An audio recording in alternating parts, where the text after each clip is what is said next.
welcome.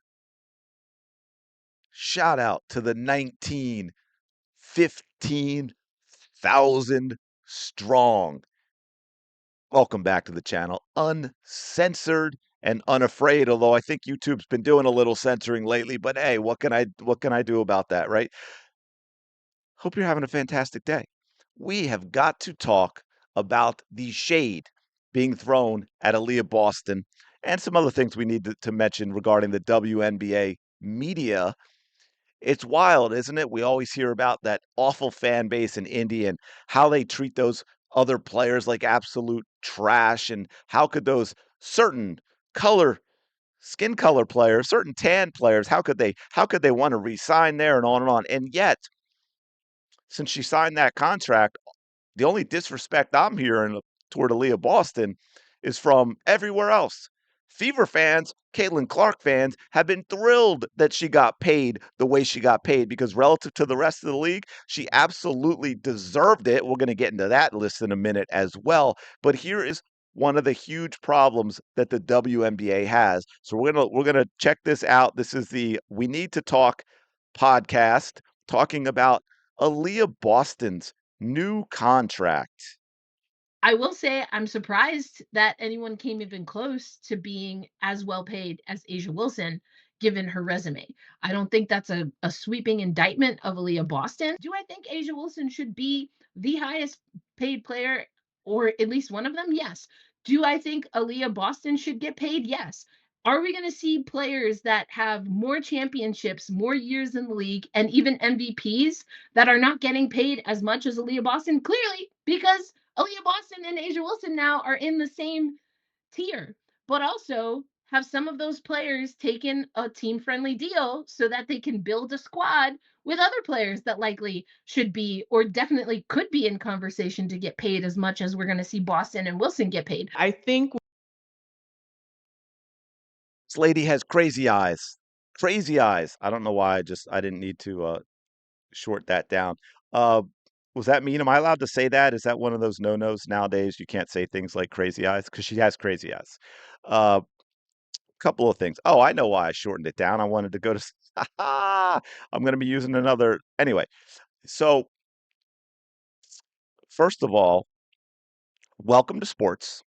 And this is the problem I have with the media, right? Is they don't know what they're talking about. In the WNBA, right? They're not used to covering sports. They cover a lot of feels. We all know that. That's what they talked about all the time. It's all about their feelings and the drama and all of that.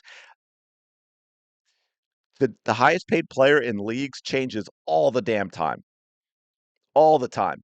I mean, it wouldn't. I don't know what the actual number it is, but it wouldn't surprise me if it's every single year in leagues, depending on obviously which names come up as free agents or players get contract extensions, what have you, because teams don't want them to become free agents every year. NFL, NBA, Major League Baseball, they all get players constantly. You could have a guy, and this is why some players, because it's an ego thing, they get really unhappy in like the third year of a 5-year deal because when they signed it, they were the highest paid player in the league, or at least at their position. And then 3 years in, they're like 14th, right? And they're like, well, that doesn't work. I need to get more. Okay, first of all, Asia Wilson is making more per year. She didn't sign a deal for as many years as Aliyah Boston. Aliyah Boston has that top end number, but she's not making as much per year as Asia Wilson, right? And by the way, we don't talk about resume. First of all, Asia Wilson's older.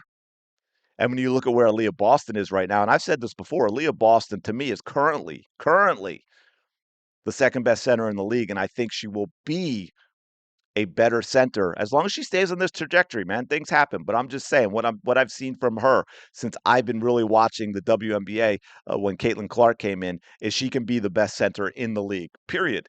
And the Indiana Fever recognized that, and we're like, we're not letting her get to the end of her contract because that would be stupid. So they made a business decision. Aliyah Boston made a business decision. But look, okay, Aliyah Boston, her points have gone up every year. She's over 8 rebounds a game every year. Her assists have gone from 2.2 2 years ago or 3 years ago now in her rookie year to 3.7 assists last year as well. She shoots 55%, 56% from the field. In 3 years, she was 11th in MVP voting her rookie year and won Rookie of the Year. Last year, she was 6th in MVP voting. She's been on the All-Star team all 3 years of her career. She was all defensive second team last year, for those who didn't know that and sometimes wonder about Aliyah Boston's defense. And oh, of course, she was also all WNBA second team last year. So no, in her 3 years coming to a terrible team that gets a top pick every year for the last decade, because they've been so bad as a franchise. No, she doesn't have a championship, but she certainly has a resume worthy of what she is getting paid. So I want to listen to a little bit more of this, and then we're going to break down the salary stuff as well. And why are they focusing on Aliyah Boston? It's kind of odd.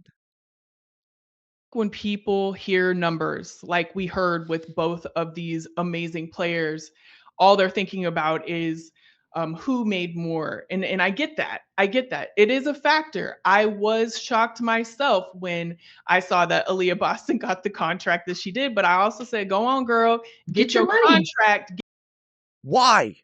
Why did you not listen to what I this is what I mean. This is reinforcing what I'm saying. And some people will be like, "Oh, you're always just being mean and being insulting." No.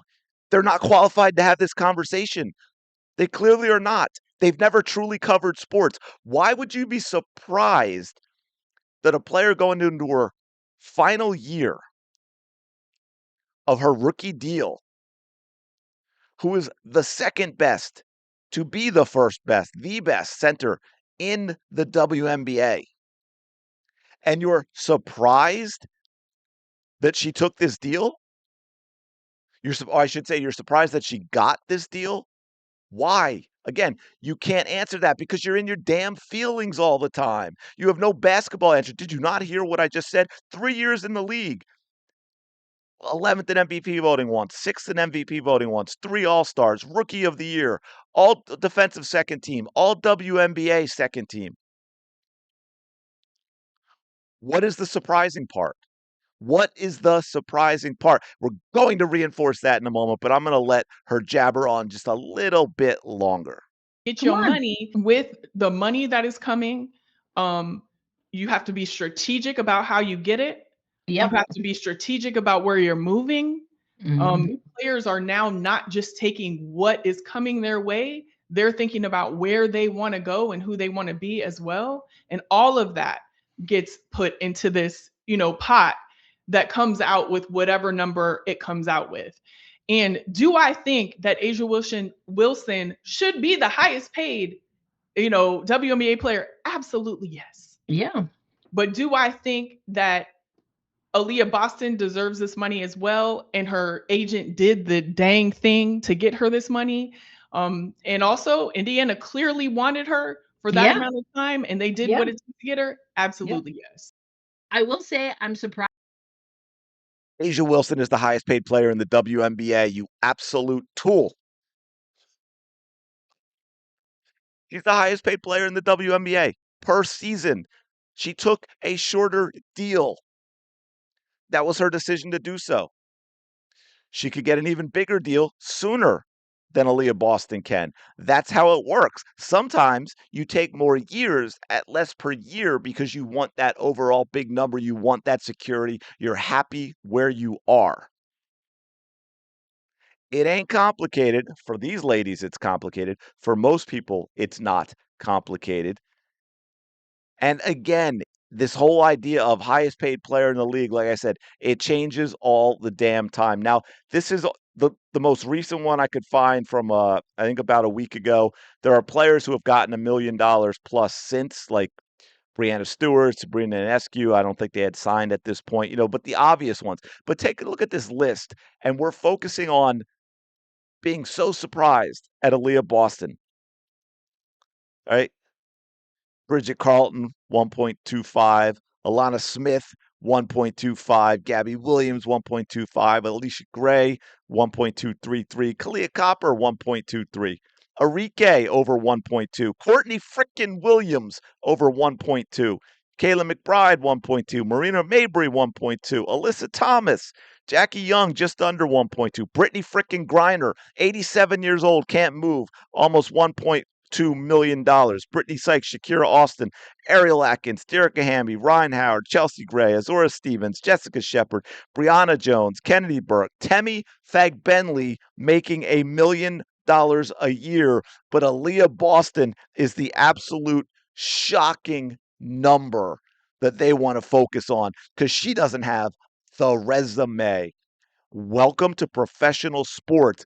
WNBA, you need to level up your media, not just everything else about the league, but you need to level up your media. Media corporations, companies out there, you, even more specifically, need to level up who you are putting on the WNBA, who you have covering the WNBA, because if it's going to continue to grow, it needs qualified people talking about the sport, talking about the league, talking about the game, talking about the players.